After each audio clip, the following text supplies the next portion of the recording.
I mentioned at the beginning of the interview, and it's very difficult, when breaking news happens in some ways, because we're scrambling, and also the design of this show is definitely to be more long lasting. So I want to provide context for what the situation is so we can actually understand. But let's play some clips. I mean, look, Iran is hitting bases in Iraq. That's the reporting. They're shooting surface-to-air missiles at U.S. bases in Iraq.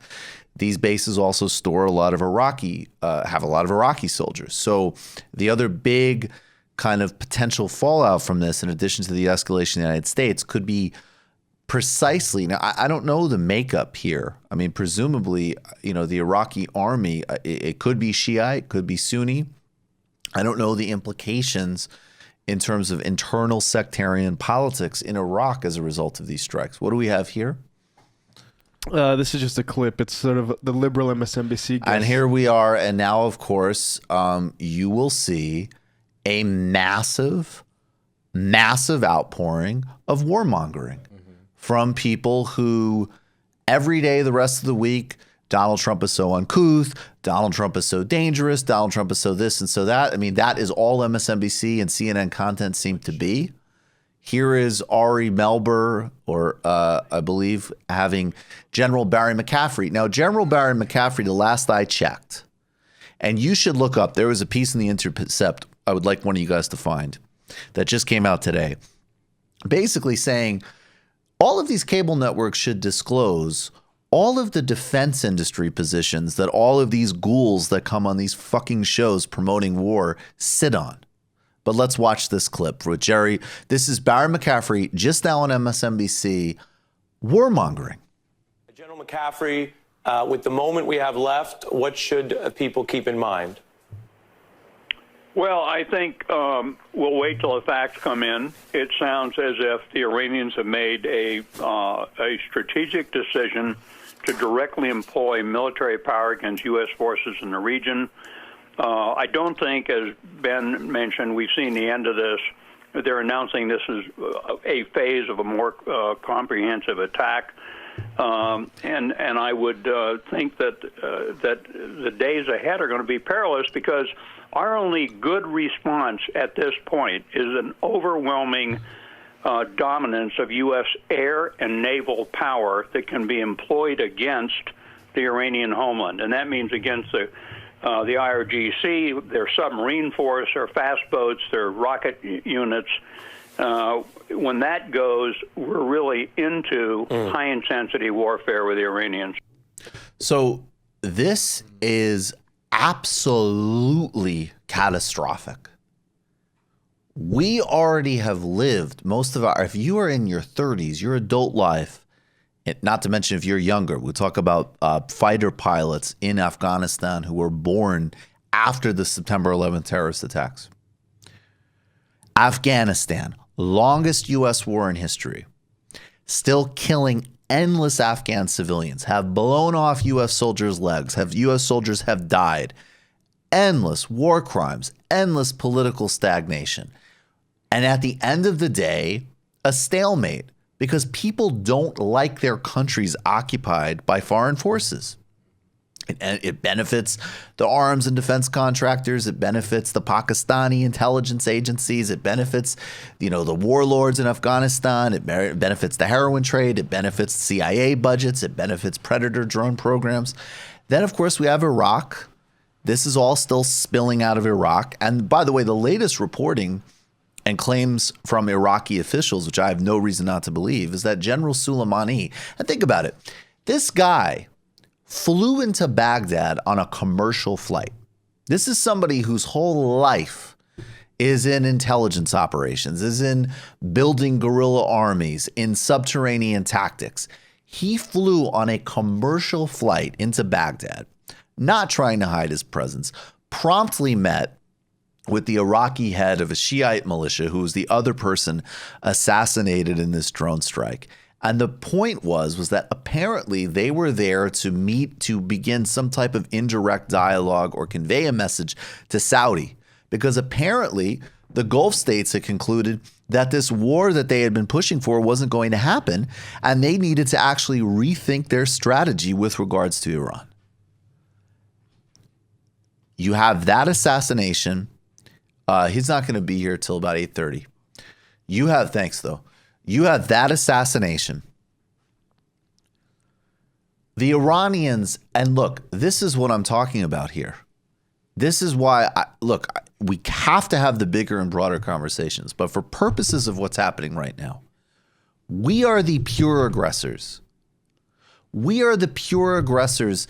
Let's just condense the timeline, right? We can go back to the 1980s where the United States backed Saddam Hussein while he was using chemical weapons against Iran. We can go back to the airliner that was blown up. We can go back to the 2001 rapprochement that was offered by Iran and then destroyed in no small part specifically by the words of that fucking moron, David Frum, that everybody is so excited about having on their show because he thinks that Donald Trump isn't classy.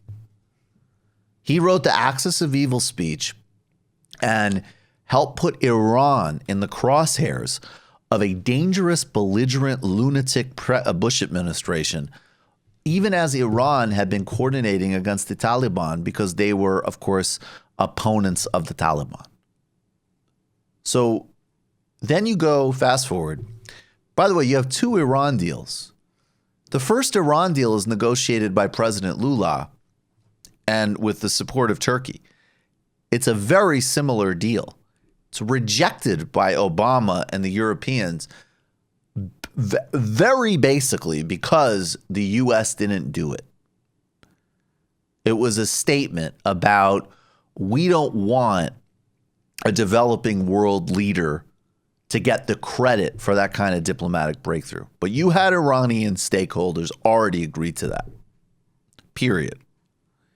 Then you have the Iran deal, painstakingly negotiated, and it is by design not supposed to be a comprehensive universal deal.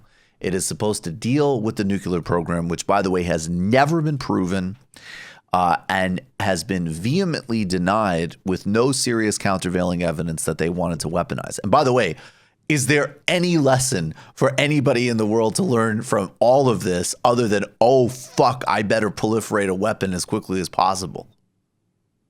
There is no other rational conclusion from what these fucking lunatics, from the bloated asshole in the White House to these defense industry stuffed faces on cable news, there is no other conclusion that a country could learn. Trump comes in from the beginning, goes back into ratcheting up sanctions, is constantly complaining about the deal. Then he tears up the deal, even though nobody had said, the United States, the Atomic Energy Agency, everybody said Iran is following the deal. Then there's unremittent economic warfare. Then we assassinate their top general. What could they possibly have done? You know, a lot of people were banking on the idea that Iran would do something more tactical and more minimal because they, being more rational actors than the United States right now, don't want a full war. But at the same time, you're talking about an unremittent campaign of terrorism against Iran and the United States. There's no other word for it. What else could they do? And before, you know, and anybody, I mean, I'm sure people watching, you know, is self-selected, but any idiot that would watch this and say that that is a justification or a support or any of this other garbage, I'm asking you rationally. I'm asking you rationally. Take Saudi, a vicious, disgusting, obscene, genocidal, and internally repressive monarchy that causes nothing but strife and misery and tacky buildings, as far as I'm concerned. If a Saudi general was visiting a foreign country and got assassinated on a commercial jet after that same country had had unrelenting sanctions against them designed specifically to do things like deny people their cancer medications and maybe cause domestic airliners to crash, I would say the Saudis have a right, and indeed, in the world that we're in now of nation states, a strategic necessity of some response. Now, I think this response might be extraordinarily stupid and very dangerous, what Iran is attempting to pull here. Maybe absolutely the wrong decision because they're doing it, of course, against a criminal lunatic administration. But how you could be on television as an analyst and you could say everything you want to say about how terrible Iran is and how everybody needs to ratchet down tensions, which is true. But to say after the endless goading and illegality, now we need to go into a third military crisis in the region? Afghanistan and Iraq are failures by every measure. They're humanitarian failures, first and foremost. They're also strategic military political failures. They're resource failures. And those things will pale in comparison to Iran. Pale. You better call people and say that they need to support the defunding of Sanders and Khan that they've put on the table. And call and praise Barbara Lee. And this, again, this is why you can't fuck around with these nonsense statements that you get from people like Elizabeth Warren. I agree, actually, mostly with Drew. I'm not interested in. We need to evolve a world system out of this stuff, if that's humanly possible. I don't know. Maybe we're just doomed as a species. But I do know that I'm talking on a very real and pragmatic level. You can think whatever you want of the Quds Force or whatever else. When you have a unhinged criminal administration assassinating people, you don't start your statements with, well, he's a bad guy. Might not have been strategic. That's not how you oppose. You don't say, well, you know, Ho Chi Minh, blah, blah, blah, the Viet Cong. No. You oppose genocide in Vietnam. You don't say, as people say all the time, Iraq, oh, what a strategic blunder. It was a crime. It was a multitude of crimes. And this is all at the same time, again, that all of these people freak out because Donald Trump tells some reporter to shut up. I'm not hearing like, wait a second. We have an unhinged administration that has literally built concentration camps and kidnapped children. Now they have broken every norm in the most flagrant way possible after waging an economic warfare against a country that observed an agreement that we broke up. And now they have responded. You're encouraging full-scale war on the same day that we have reports that Iranians, Americans of Iranian descent are getting stopped at borders in this country. I mean, are you fucking kidding me? It's disgusting. And I don't, what else can we do to cover it? I have no doubt if you look at CNN and MSNBC and all of these networks, and of course it goes without saying that Fox News, when the deep state isn't something to, spoon feed to brain dead morons justifying, the president having a trade war with China. So God knows what, I don't know, Ivanka wants to open up a new, knockoff Victoria's Secret franchise in Shanghai and the deep state's getting in the way of it. They're quite happy with the actual deep state that is the agent of U.S. murder and mayhem abroad, of which Donald Trump is an enhancer of. That has been the whole lesson of the last 3 years. That's why there's skyrocketing civilian casualties. That's why the drone program is unchanged. That's why we have operations happening across the world. And that's why this idiot, at the behest of Bolton and Pompeo and Graham and all these other ghouls, tore this agreement up that was working. Mm-hmm. There is literally not a single person, even under the metric of that agreement. Hey, we hate Iran. There's all these other problems, blah, blah, blah, blah, blah. That agreement was working. I mean, absolutely. Oh, my bad. Absolutely what you're saying, and I think you're hitting on something that's very important, because if you look at CNN and MSNBC and most of these outlets right now, it's like full trumpets already, right? Yep. We don't even have proper information about like the extent of the strikes. We know that 2 places were hit, right? Now there's some numbers that are floating around. They're being denied elsewhere. Like, it's still early days, but it's pure trumpets. People ready and ready for war. And it's so ridiculous when you pay attention to the fact that since Trump has come into office, a lot of these networks have focused so much on these wild stories, these wild scandals that they're trying to pin on Trump. Well, meanwhile, he's been parading around the world, destroying a deal that was keeping people safe and preventing war, ratcheting up conflict with Iran, also ratcheting up conflict across the world, as you were saying with, drone casualties. It's absolutely ridiculous when you've seen somebody act in such a callous, destructive manner as Donald Trump has for the past few years. And the focus has been about the most mundane, silly stuff when it comes to him. And when it's serious, when it's actually people's lives on the line, what do? They line up right behind him. And they justify this horrible, barbaric rationing up of conflict with the people that would be disastrous. And, and at the same time too, we don't know the extent of this strike right now.